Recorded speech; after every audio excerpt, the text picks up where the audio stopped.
शुक्लांबरधरं विष्णुं शशिवर्णं चतुर्भुजं प्रसन्नवदनं ध्यायेत् सर्वविघ्नोपशान्तये। व्यासं वसिष्ठनप्तारं शक्तेः पौत्रमकल्मषं पराशरात्मजं वन्दे शुकतातं तपोनिधिं। व्यासाय विष्णुरूपाय व्यासरूपाय विष्णवे नमो वै ब्रह्मनिधये वासिष्ठाय नमो नमः। अविकाराय शुद्धाय नित्याय परमात्मने सदैकरूपरूपाय विष्णवे सर्वजिष्णवे यस्य स्मरणमात्रेण जन्म संसारबन्धनात् विमुच्यते नमस्तस्मै विष्णवे प्रभविष्णवे। ॐ नमो विष्णवे प्रभविष्णवे। श्रीवैशम्पायन उवाच श्रुत्वा धर्मानशेषेण पावनानि च सर्वशः युधिष्ठिरः शान्तनवं पुनरेवाभ्यभाषत। श्रीयुधिष्ठिर उवाच किमेकं दैवतं लोके किं वाप्येकं परायणं स्तुवन्तः कं कमर्चन्तः प्राप्नुयुर्मानवा शुभम्। को धर्मः सर्वधर्माणां भवतः परमो मतः किं जपन्मुच्यते जन्तुर्जन्म संसारबन्धनात्। श्रीभीष्म उवाच जगत्प्रभुं देवदेवमनन्तं पुरुषोत्तमं स्तुवन्नाम सहस्रेण पुरुषः सततोत्थितः। तमेव चार्चयन् नित्यं भक्त्या पुरुषमव्ययम् ध्यायन् स्तुवन्नमस्यन् च यजमानस्तमेव च। अनादिनिधनं विष्णुं सर्वलोकमहेश्वरं लोकाध्यक्षं स्तुवन्नित्यं सर्वदुःखातिगो भवेत्। ब्रह्मण्यं सर्वधर्मज्ञं लोकानां कीर्तिवर्धनं लोकनाथं महद्भूतं सर्वभूतभवोद्भवं। येष मे सर्वधर्माणां धर्मोऽधिकतमो मतः यद्भक्त्या पुण्डरीकाक्षं सवैरच्चैर्नरः सदा। परमं यो महत्तेजः परमं यो महत्तपः परमं यो महद्ब्रह्म परमं यः परायणं पवित्राणां पवित्रं यो मङ्गलानां च मङ्गलं दैवतं देवतानां च भूतानां यो ययः पिता यतः सर्वाणि भूतानि भवन्त्यादियुगागमे यस्मिन् च प्रलयं यान्ति पुनरेव युगक्षये तस्य लोकप्रधानस्य जगन्नाथस्य भूपते विष्णोर्नाम सहस्रं मे शृणु पापभयापहम्। यानि नामानि गौणानि विख्यातानि महात्मनः ऋषिभिः परिगीतानि तानि वक्ष्यामि भूतये। ऋषिर्नाम्नां सहस्रस्य वेदव्यासो महामुनिः छन्दोनुष्टुप् तथा देवो भगवान् देवकीसुतः अमृतांशुद्भवो बीजं शक्तिर्देवकी नन्दनः त्रिसामा हृदयं तस्य शान्त्यर्थे विनियुज्यते। विष्णुं जिष्णुं महाविष्णुं प्रभविष्णुं महेश्वरम् अनेकरूपदैत्यान्तं नमामि पुरुषोत्तमम्।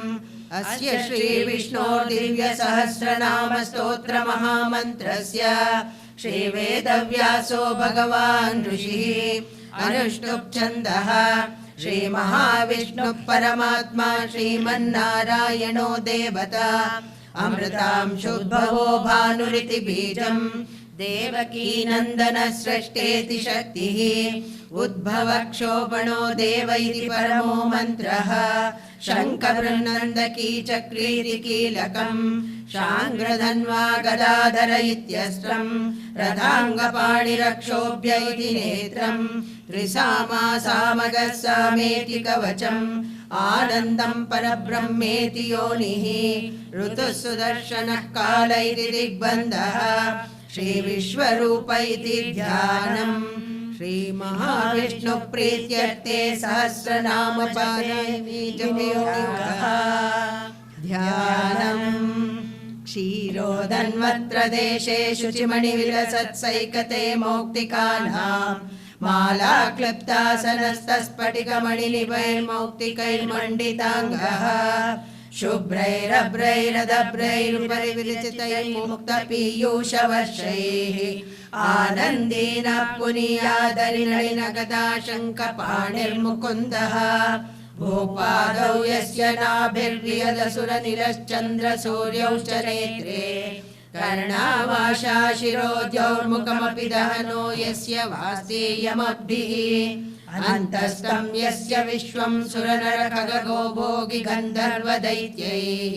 चित्रं रम्यते तं त्रिभुवनौ पुरुषं विष्णुमीशं नमामि। ॐ नमो भगवते वासुदेवाय। शान्ताकारं भुजगशयनं पद्मनाभं सुरेशं विश्वाधारं गगनसदृशं मेघवर्णं शुभांगं लक्ष्मीकान्तं कमलनयनं योगिरुध्यानगम्यं वन्दे विष्णुं भवभयहरं सर्वलोकैकनाथं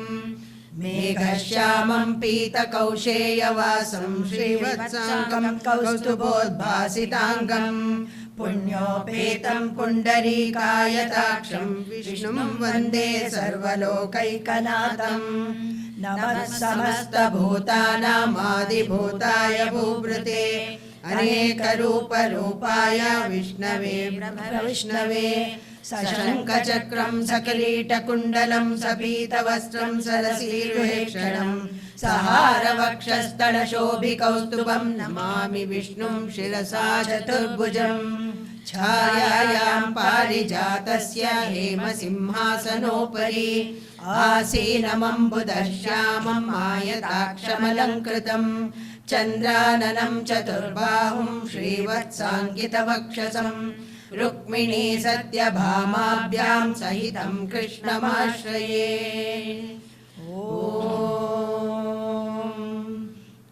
विश्वं विष्णुर्वषट्कारो भूतभव्यभवत्प्रभुः भूतकृद्भूतकृद्भावो भूतात्मा भूतभावनः भूतात्मा परमात्मा च मुक्तानां परमागतिः अव्ययः पुरुषः साक्षी क्षेत्रज्ञोऽक्षर एव च योगो योगविदां नेता प्रधानपुरुषेश्वरः नारसिंहवपुः श्रीमान् केशवः पुरुषोत्तमः सर्वशिवस्ताणुर्भूताधिर्निधिरव्ययः सम्भवो भावनो भर्ता प्रभवः प्रभुरीश्वरः स्वयंभो शम्भुरादित्य पुष्कराक्षो महास्वनः अनादिनिधनो दाता विधाता धातुरुत्तमः अप्रमेयो ऋषिकेशः पद्मनाभोऽमरप्रभुः विश्वकर्मा मनुस्त्वष्टा सविष्टस्तविरो ध्रुवः अग्राह्यः शाश्वतः कृष्णो लोहिताक्षप्रदर्दनः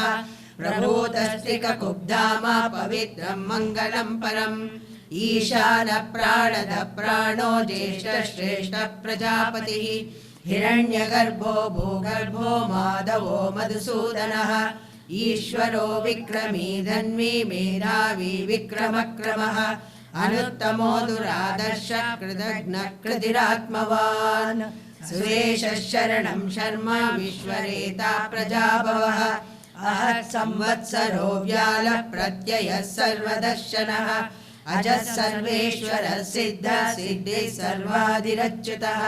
विशाखपिरमेयात्मा सर्वयोगविनिःसृतः वसुर्वसुमनः सत्यः समात्मा संवितः समः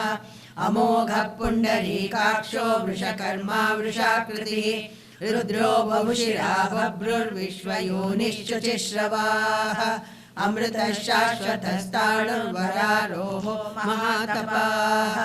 सर्वगः सर्वविद्वानुर्विश्वक्सेनो जनार्दनः वेदो वेदविदव्यङ्गो वेदाङ्गो वेदवित्कविः लोकाध्यक्षः सुराध्यक्षो धर्माध्यक्षः कृताकृतः चतुरात्मा चतुर्व्यूहः चतुर्दंष्टः चतुर्भुजः भ्राजिष्णुर्भोजनं भोक्ता सहिष्णुर्जगदादिजः अनघो विजयो जेता विश्वयोनिः पुनर्वसुः उपेन्द्रो वामनः प्रांशुरमोघः शुचिरूर्जितः अतीन्द्रः सङ्ग्रहः सर्गो धृतात्मा नियमो यमः वेद्यो वैद्यः सदा योगी वीरः माधवो मधुः अतीन्द्रियो महामायो महोत्साहो महाबलः महाबुद्धिर्महावीर्यो महाशक्तिर्महाद्युतिः अनिर्देश्य वपुः श्रीमान् अमेयात्मा महादिदृक् महेश्वासो महीभर्ता श्रीनिवासः सताङ्गतिः अनिरुद्धः सुरानन्दो गोविन्दो गोविदाम्पतिः मरीचिर्दमनो हंसः सुपर्णो भुजगोत्तमः हिरण्यनाभः सुतपा पद्मनाभः प्रजापतिः अमृत्युः सर्वदृक्सिंहा सन्धाता सन्धिमान् स्थिरः अजो दुर्मर्षणः शास्ता विश्रुतात्मा सुरारिः गुरुर्गुरुतमो धाम सत्यः सत्यपराक्रमः निमिषो निमिषः सग्रीवाचस्पतिरुदारतीः अग्रणी ग्रामणी श्रीमान् न्यायो नेता समीरणः सहस्रमूर्धा विश्वात्मा सहस्राक्षः सहस्रपात् आवर्तनो निवृत्तात्मा संवृतः सम्प्रमर्दनः अहः संवर्तनो वह्निरनिलो धरणीधरः सुप्रसाद प्रसन्नात्मा विश्वदृक् विश्वभुग्विभुः सत्कर्ता सत्कृतः साधुर्जन्मनारायणो नरः असंख्येयो प्रमेयात्मा विशिष्ट शिष्टकृच्युचिः सिद्धार्था सिद्धसङ्कल्पः सिद्धिदः सिद्धिसाधनः वृषाही वृषभो विष्णुर्वृषपर्वा वृषोदरः वर्धनो वर्धमानश्च विविक्तः श्रुतिसागरः सुभुजो दुर्धरो वाग्मी महेन्द्रो वसुदो वसुः नैकरूपो बृहद्रूपः शिपिविष्टप्रकाशनः ओजस्तेजोद्युतिधरः प्रकाशात्मा प्रतापनः रुद्धस्पष्टाक्षरो मन्त्रश्चन्द्रांशुर्भास्करद्युतिः अमृतांशुद्भवो भानुः शशबिन्दुः सुरेश्वरः औषधं जगतः सेतुः सत्यधर्मपराक्रमः भूतभव्यभवन्नाथ पवनः पावनो नलः कामः कामकृत्कान्तः कामः कामप्रदः प्रभुः युगादिकृद्युगावर्तो नैकमायो महाशनः अदृश्यो व्यक्तरूपश्च सहस्रजितनन्दजित् इष्टो विशिष्टशिष्टेष्ट शिखण्डीनौषो वृषः क्रोधः क्रोधकृत्कर्ता विश्वबाहुर्महीधरः अच्युत प्रतिद प्राण प्राणदो वासवानुजः अपां निधिरधिष्ठानमप्रमत्त प्रतिष्ठितः स्कन्द स्कन्दधरो दुर्यो वरदो वायुवाहनः वासुदेवो बृहद्भानुराधिदेवः पुरन्दरः अशोकस्तारणस्तारः शूरः शौरिर्जनेश्वरः अनुकूलः शतावर्ता पद्मी पद्मनिभीक्षणः पद्मनाभोरविन्दाक्षा पद्मगर्भः शरीरभृत् महर्दिर्वृद्धो वृद्धात्मा महाक्षो गरुडध्वजः अतुलः शरभो भीमः समयज्ञो हविर्हरिः सर्वलक्षणलक्षण्यो लक्ष्मीवान् समितिञ्जयः विक्षरो रोहितो मार्गो हेतुर्दामोदरः सः महीधरो महाभागो वेगवानमिताशनः उद्भवः क्षोभणो देवः श्रीगर्भः परमेश्वरः करणं कारणं कर्ता विकर्ता गहनो गुहः व्यवसायो व्यवस्थानः संस्थानस्थानदो ध्रुवः परद्धि परमस्पष्टः तुष्टः पुष्टः शुभेक्षणः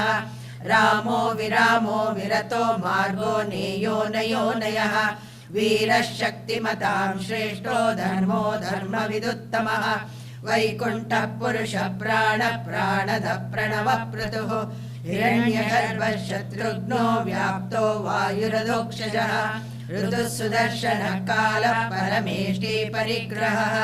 उग्रः संवत्सरो दक्षो विश्रामो विश्वदक्षिणः विस्तारस्तावरस्ताणुं प्रमाणं बीजमव्ययम् अर्थोऽनर्थो महाकोशो महाभोगो महाधनः अनिर्विण्णस्तविष्टो भूधर्मयोपो महामकः नक्षत्रनेमि नक्षत्री क्षमः क्षामत्समीहनः यज्ञयुज्यो महेज्यश्च क्रतुः सत्रं सताङ्गतिः सर्वदर्शी विमुक्तात्मा सर्वज्ञो ज्ञानमुत्तमम् सुव्रतः सुमुखः सूक्ष्मः सुघोषः सुखदः सुहृत् मनोहरोचितः क्रोधो वीरबाहुर्विदारणः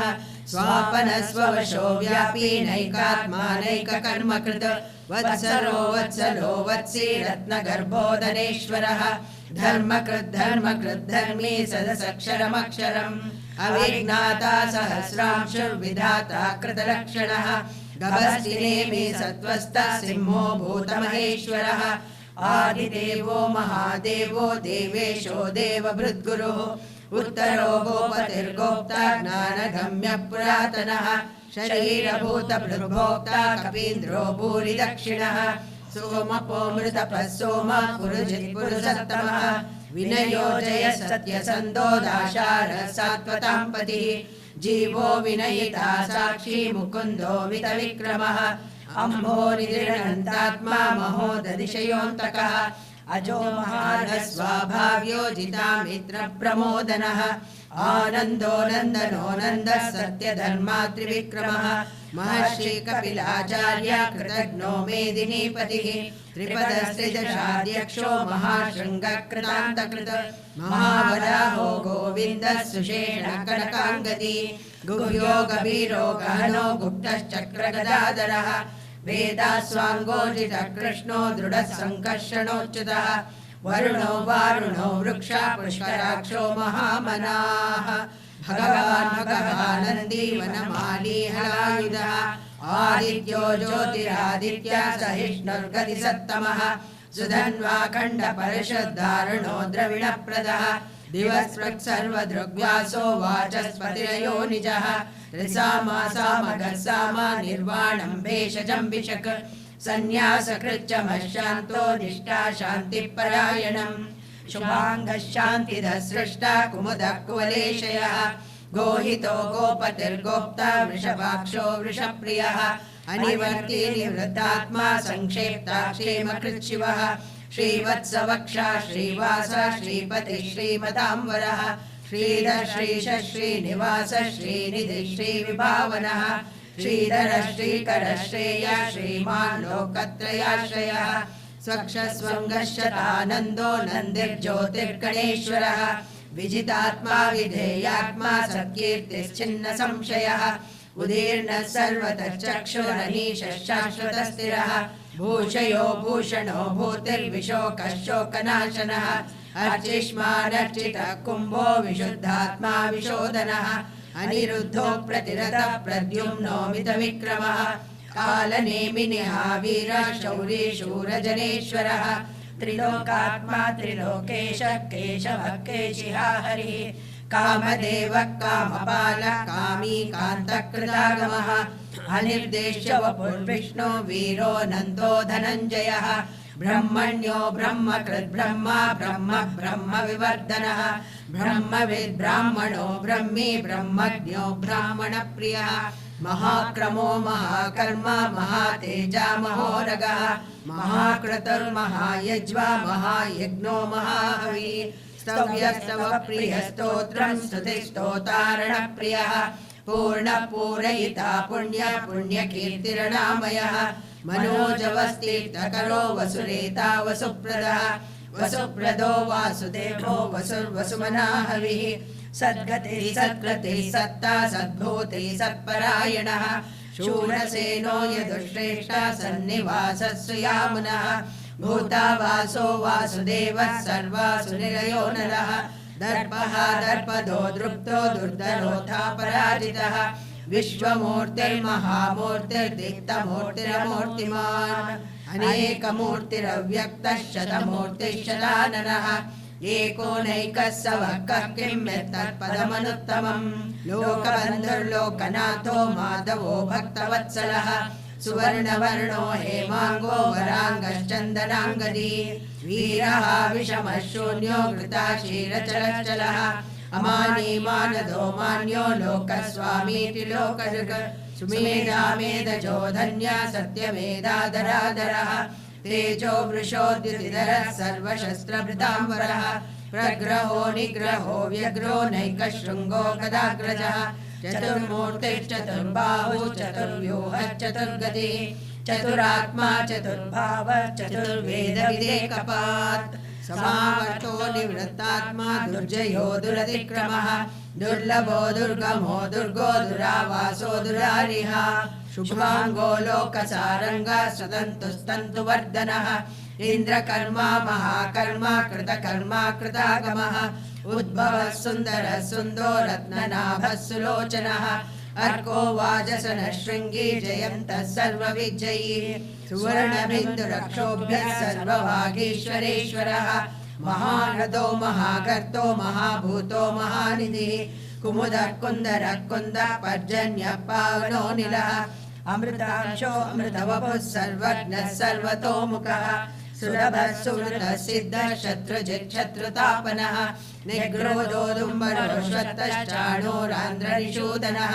सहस्राक्षी सप्तजिह्वा सप्तैधा सप्तवाहनः अमूर्तिरणगो चिन्त्यो भयकृद्भयनाशनः अणुबृहत्कृशस्थूलो गुणभृन्निर्गुणो महान् अनृतस्वर्गस्वास्य प्राग्वंशो वंशवर्धनः भारभृत्कथितो योगी योगीशः सर्वकामदः आश्रमश्रवणः क्षामः सुपर्णो वायुवाहनः धनुर्धरो धनुर्वेदो दण्डो दमयिता दमः अपराजितः सर्वसहो नियन्ता नियमो यमः सत्त्ववान् सात्विकः सत्या सत्यधर्मपरायणः अभिप्राय प्रियार्होरः प्रियकृत्प्रीतिवर्धनः विहाय सगतिर्ज्योतिः सुरचित्कृतभुग्विभुः रविर्विरोचनः सूर्यः सविता रविलोचनः अनन्तो हुतभोक्ता सुखदो नैकजोग्रजः अनिर्विण्णः सदामर्षि लोकाधिष्ठानमद्भुतः सनातनतमः कपिलः कपिरव्ययः स्वस्तिदः स्वस्तिकृ स्वस्ति स्वस्तिभुक् स्वस्ति दक्षिणः अरौद्रः कुण्डली चक्री विक्रम्यूर्जितशासनः शब्दातिगः शब्दसः शिशिरः शर्वरीकरः अक्रूरः पेशलो दक्षो दक्षिणः क्षम्याम्बरः विद्वत्तमो वीतभयः पुण्यश्रवणकीर्तनः उत्तारणो दुष्कृतिः पुण्यो दुःस्वप्ननाशनः वीरः रक्षणः सन्तो जीवनः पर्यवस्थितः अनन्तरूपोऽनन्तश्रीजितमन्युर्भयापहः चतुरश्रोगवीरात्मा विदिशो व्यादिशो दिशः अनादिर्भूर्भुवो लक्ष्मी सुवीरोचिरागतः जननो जनजन्मादिर्भीमो भीमपराक्रमः आधारनिलयो धाता पुष्पः सप्रजागरः ऊर्ध्वगः सत्पथाचारः प्राणदः प्रणवः प्रणः प्रमाणं प्राणनिलयः प्राणभृत् प्राणजीवनः तत्त्वं तत्त्वविदेकात्मा जन्म मृत्युजरातिगः भूर्भुवः स्वस्तरस्तारः सविता प्रपितामहः यज्ञो यज्ञपतिर्यज्वा यज्ञाङ्गो यज्ञवाहनः यज्ञभृद्यज्ञकृद्यज्ञी यज्ञभृग्यज्ञसाधनः यज्ञान्तकृद्यज्ञगुह्यमन्नमन्नादयेव च आत्मयोनिः जातो वैखानः सामगायनः देवकी नन्दनः सृष्टा क्षितीशः पापनाशनः शङ्खबृन्नन्दकी चक्री शाङ्ग्रधन्वागदाधरः रथाङ्गपाणिरक्षोभ्यः सर्वप्रहरणायुधः सर्वप्रहरणायुध ॐ नमः इति वनमाली गदीशाङ्गी शङ्खी चक्री च नन्दकी श्रीमन्नारायणो विष्णुर्वासुदेवोऽभिरक्षतु वनमाली गदीशाङ्गी शङ्खी चक्री च नन्दकी श्रीमन्नारायणो विष्णुर्वासुदेवोऽभिरक्षतु वनमाली गदीशाङ्गी शङ्खी चक्री च नन्दकी श्रीमन्नारायणो विष्णुर्वासुदेवोऽभिरक्षतु श्रीलं कीर्तनीयस्य केशवस्य महात्मनः नाम्नां सहस्रं दिव्यानामशेषेण प्रकीर्तितम् यैदं शृणुया नित्यं यश्चाभिपरिकीर्तयेत् नाशुभं प्राप्नुयात् किञ्चित् सोमुद्रेह च मानवः वेदान्तको ब्राह्मणस्य क्षत्रियो विजयी भवेत् वैश्यो धनसमृद्धस्य शूद्रः सुखमवाप्नुयात् धर्मार्थी प्राप्नुयात् धर्म अर्थार्थी चात्रमाप्नुयात् कामानवाप्नुयात् कामी प्रजार्थी चाप्नुयात् प्रजाम् भक्तिमान्यः सदोत्थाय शुचिः सद्गतमानसः सहस्रं वासुदेवस्य नाम्नामेतत् प्रकीर्तयेत् यशः प्राप्नोति विपुलं याति प्राधान्यमेव च अचलां श्रियमाप्नोति श्रेयः प्राप्नोत्यनुत्तमम् न भयं क्वचिदाप्नोति वीर्यं तेजश्च विन्दति भवत्यरोगो द्युतिमान् बलरूपगुणान्वितः रोगार्तो मुच्यते रोगात् बद्धो मुच्येत बन्धनात् भयान् मुच्येत भीतस्तु मुच्येतापन्न आपदः दुर्गाण्यतिरस्याशुः पुरुषोत्तमः स्तुवं नाम सहस्रेण नित्यं भक्तिसमन्वितः वासुदेवाश्रयो मर्त्यो वासुदेवपरायणः सर्वपापविशुद्धात्मा याति ब्रह्म सनातनम् न वासुदेव भक्तानाम् अशुभं विद्यते क्वचित् जन्म मृत्युजरा व्याधि भयं नैवोपजायते इमं स्तवमदीयानः श्रद्धा भक्तिसमन्वितः युज्येतात्मा सुखक्षान्ति श्रीधृतिस्मृतिकीर्तिभिः न क्रोधो न च मात्सर्यं न लोभो नाशुभामतिः भवन्ति कृतपुण्यानां भक्तानां पुरुषोत्तमे द्यौसचन्द्रार्कनक्षत्राखं दिशो भूर्महोदधिः वासुदेवस्य वीर्येण विधृतानि महात्मनः ससुरासुरगन्धर्वं स यक्षोरगराक्षसं जगद्वशे वर्ततेदं कृष्णस्य सचराचरम् इन्द्रियाणि मनो बुद्धिः सत्त्वं तेजो बलं धृतिः वासुदेवात्मकान्याहुः क्षेत्रं क्षेत्रज्ञ एव च सर्वागमानामाचारः प्रथमं परिकल्पते आचारप्रभवो धर्मो धर्मस्य प्रभुरच्युतः ऋषयः पितरो देवा महाभूतानि धातवः जङ्गमाजङ्गमं चेदं जगन्नारायणोद्भवम् योगो ज्ञानं तथा साङ्ख्यं विद्या शिल्पादिकर्म च वेदशास्त्राणि विज्ञानमेतत् सर्वं जनार्दनात् एको विष्णुर्महद्भूतं पृथग्भूतान्यनेकशः त्रीन् लोकान् व्याप्य भूतात्मा भुङ्क्ते विश्वभुगव्ययः इमं स्तवं भगवतो विष्णो व्यासेन कीर्तितम् पठेद्य इच्छेत् पुरुषश्रेयः प्राप्नुं सुखानि च विश्वेश्वरमजं देवं जगतः प्रभवाप्ययम् भजन्ति ये पुष्कराक्षं न ते यान्ति पराभवम् न ते यान्ति पराभवम् नमः इति अर्जुन उवाच पद्मपत्रविशालाक्षा पद्मनाभसुरोत्तमा भक्तानामनुरक्तानां त्राता भव जनार्दन श्रीभगवानुवाच यो मां नाम सहस्रेण स्तोतुमिच्छति पाण्डव सोऽहमेकेन श्लोकेन स्तुत एव न संशयः स्तुत एव न संशय ॐ नमः इति व्यास उवाच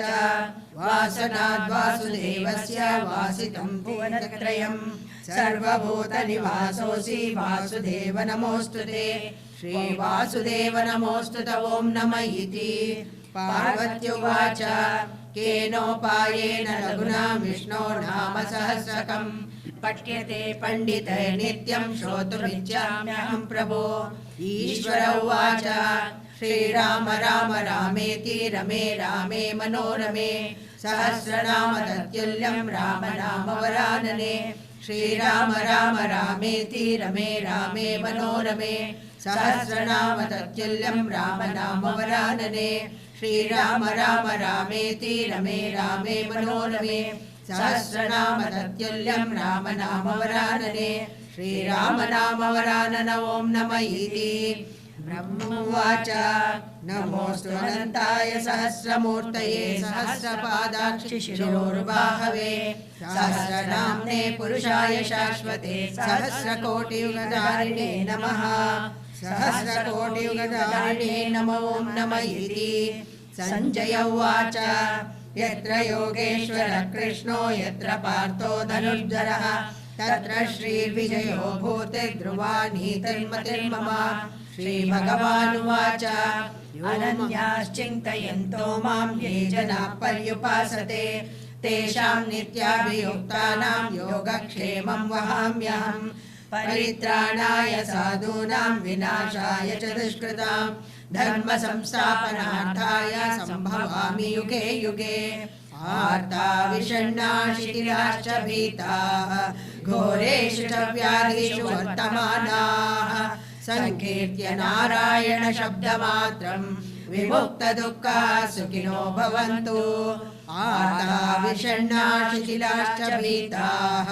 घोरेषु च व्याधिषु वर्तमानाः संकीर्त्य नारायण शब्दमात्रं विमुक्तदुःखा सुखिनो भवन्तु आता विषण्णा शिथिलाश्च भीताः घोरेषु च व्याधिषु वर्तमानाः संकीर्त्य नारायण शब्दमात्रं विमुक्तदुःखा सुखिनो भवन्तु कायेन वाचा मनसेन्द्रियैर्वा